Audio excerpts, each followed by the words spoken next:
Hello friends, namaskar. Congratulations to you for the event that has taken place today at 6:04 p.m.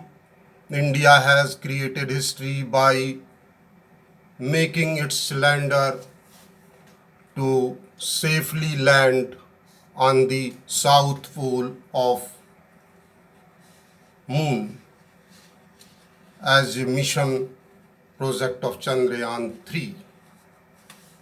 Many congratulations again by India by making this safe landing has become the first country to make a safe landing on the south pole of moon. So we are all proud of all the scientists, and as the event has happened, the 1.4 billion people and those living in the foreign countries started rejoicing and making and giving uh, congratulations to each other. So we are today very proud that we are uh, witnessing such a great event on the part of India, which has created history in the space mission. So uh, now we start with the history of these celestial bodies or space bodies. It was a very uh, curiosity or matter of curiosity to all the people living in on the earth, that what is this all sky. And in 1957 the Russians sent its Sputnik first on the moon, but it was not successful. And in 1959, Luna 2 was successful in landing on the Earth. But after that, this was the first equipment that safely landed on the moon in 1959. In 1961, Lieutenant Yuri Gagarin in the Vostok 1 succeeded to move around the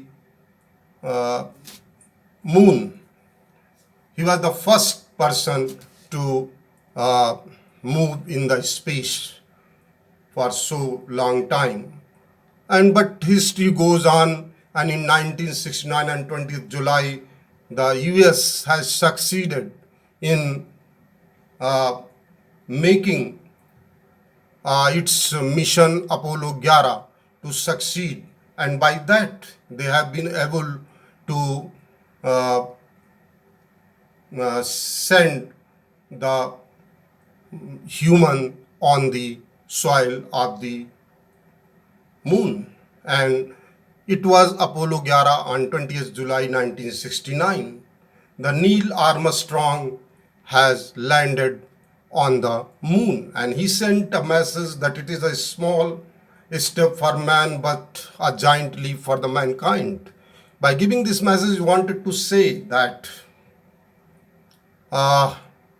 the space is very vast, and I have just covered only a step, but this step is a very big for the further researches in the space. But a long time nothing has been done. As far as India is concerned, in 1962,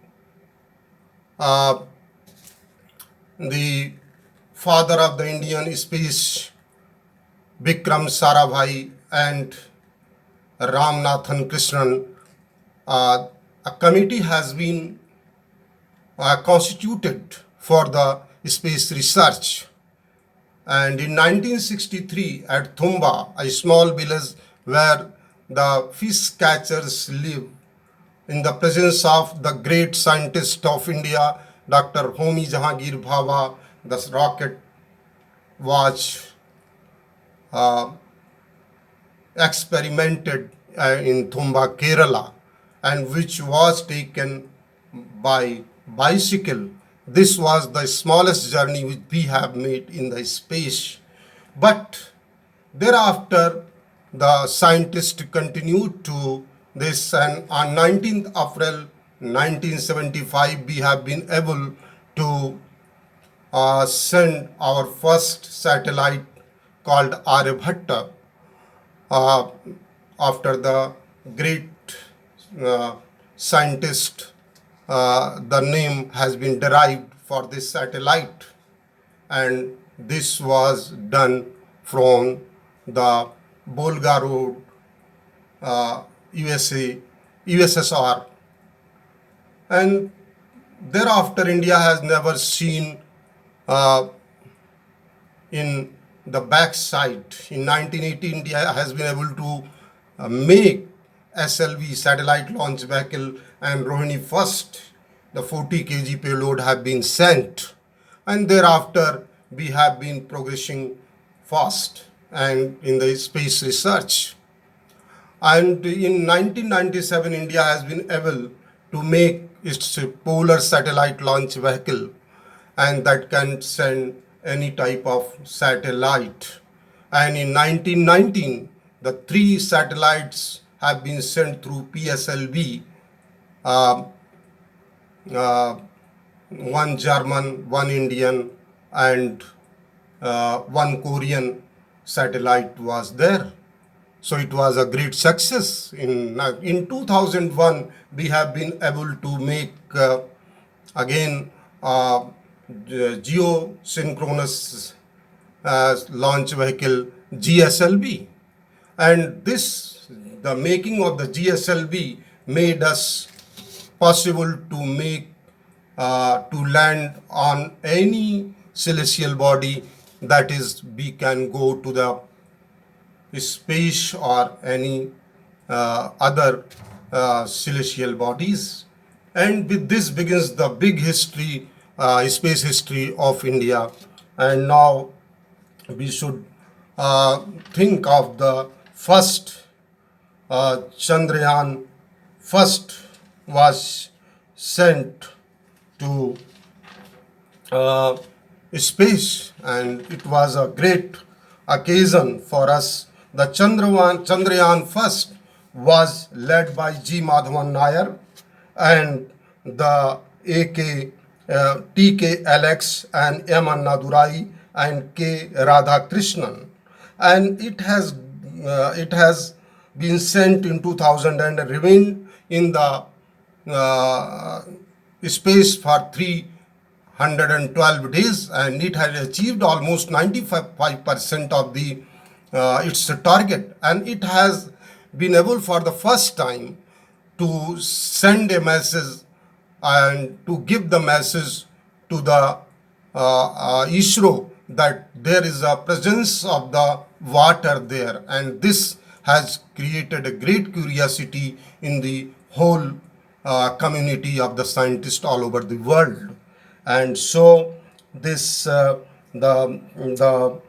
achievement of the Chandrayan 1 in 2008 was a great achievement for India as far as the space missions are concerned.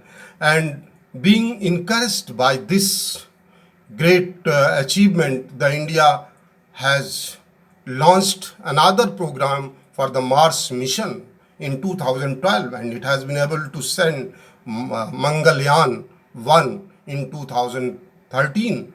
And the great lady of Lucknow, Ritu Kandal Srivastav, was the man behind, was the woman behind it. She is also called a rocket woman.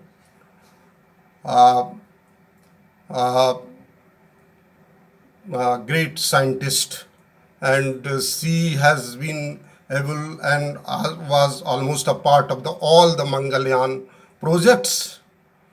This shows our empowerment of the women, and as the women are being empowered in India, so the nation is progressing fast and faster. So we must be proud of that. The uh, the half of our population which has not been given its proper place, they are doing a very good performance in different fields of the, in not only in India but also in other parts of the world. So it was a very proud moment for Lucknow dwellers that Ritu Kandal Srivastav has done a very tremendous job, and has given a great inspiration to all the ladies that they can do and they can excel in every field. And in 2019, it was she who single-handed dealt with the the Chandrayan 2 project. And this uh, Chandrayan 2 project was also headed by Ritu Kandial, and two other women were leading is this Yam Vanita, the project director, and K Kalpana, the additional director. And the Bir Mutvelu was also a very important and significant figure, prominent figure in the Chandrayan 2, which was sent in uh, in 2019 on 22nd July. But due to the maximum speed during the landing, it failed. But this failure has given a new hope for the Indians. They did not, the ISRO scientists and the all Indian scientist community did not uh, uh, stop and did not lose heart, and taking inspiration and taking the some guidance from this uh, uh,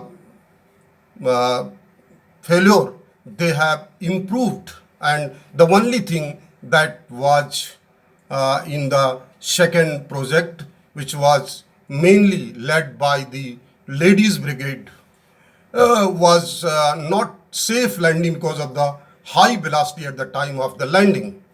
So we come to the third and the greatest project, which has been launched on 14th July 2023. And this was the biggest project, that is the Mangalyaan third. And this Mangalyaan third has given a big hope and big curiosity. It has generated a big curiosity all around the world. The China has declared that it is going to send its human mission on moon, and simultaneously the Russians have also declared that they are also going to send a manned mission, that is Lunar 25, which has now been crashed just 3 days before. And before some small steps should also be seen in the history of the space history, that in 1963, the first woman, Valentina Tereshkova, went in the space, and in 1984, Rakesh Sharma, the first Indian, has gone into space in a joint venture of the India and Soviet, Rasai by Salyut 7. And he lived in almost 8 days in the space. And now going further and analyzing what the Mangalyaan third has given to the world. It is a world phenomena, because when the India, after the 50 years, after the 1969, for the first time, the India has made this project. And after learning from its past event in Mangalyaan first, which has given already the uh, the signal that the water is present there in the some form, either in the ice or in other forms. So the as I have already told you that the Americans are also sending Artemis second in China, but they were waiting that what happens to the Chandrayan third. And besides this, the Russians have already sent the lunar 25, and which has already been crashed. And China has already declared that it is going to send its manned mission on the uh, moon. So today, once again, I am thanking you and I am congratulating all the Indians and 1.4 billion population of this world that the Indian brain is has given a lot of presence throughout the world, that the Indian scientist can make anything and nothing is impossible for the Indians. And now we come to what is going to happen. In the name of the rover comes from the father of the father of the space, Vikram Sarabhai. So the lander is known by the name Vikram, and the rover will be known by the Pragyan. And what will they do? That is the actual thing. The India has made its presence on the south pole, and in the Chandrayaan first there has been a signal that ice may be there, and that was the main thing that we wanted to study. So the south pole has very important for us. So why it is important? Because we are going to study what kind of comet, what kind of asteroids, and how the sea were developed there, and what is the form of the presence of the different type of elements, whether it is potassium, magnesium, aluminum, or iron, or like other elements, what in what phase they are, and what is the form of the water, because there is a darkness, so water may be there in the plenty of water in the form of the ice. And if ice is there, then then the ice can be broken into water, and water can also be broken into H2 and O2, and then O2 will become the for important for the breathing, and the human colony will also be able to form. And there we shall study the conductivities and temperature conductivity and other things, plasma and the soil and the crust and the mantle, etc. So there is a we are going to study these things, and we will be able to know the what is the uh, status of the environment there, what are the kind of elements, and how the water is there, and in the what form, and how its surface is there, and how crust is there, and what is the form of the uh, different type of elements on this earth, on the moon. And these study will take us very long to establish a fact that that human colony can be established there. So India has become the first nation to establish its presence on the South Pole. And South Pole, because it has got a very low temperature, so there is every possibility that the water will be there. There will be ice in the form of ice, and there will be the presence of the different elements in the plasma and in the soil and the environment. And these will be studied in the coming future. The data which will be sent by Pragyan our rover, and rover has started giving the data. So thank you and congratulations to all of you once again for becoming the witness of the greatest event that has taken place in India, and India has become the first nation to safely land its equipment that is called lander on the south pole of India, and India has become the fourth nation to send its equipment uh, on the moon. And there is a great hope that in the further missions which India is going to send, that is L1 Aditya mission is going also to be established, and it will rotate or orbitate around 15 lakh kilometer there. So the road to the space is now being opened, and for us and for all the Indians. But as India is known to be the Vishwa Guru or the teacher of the world, so, and we have always have a great knowledge, and this event has proved that the Indian scientist and Indian youth can do anything. Nothing is impossible. So once again, thank you and congratulations to all of you. Thank you very much.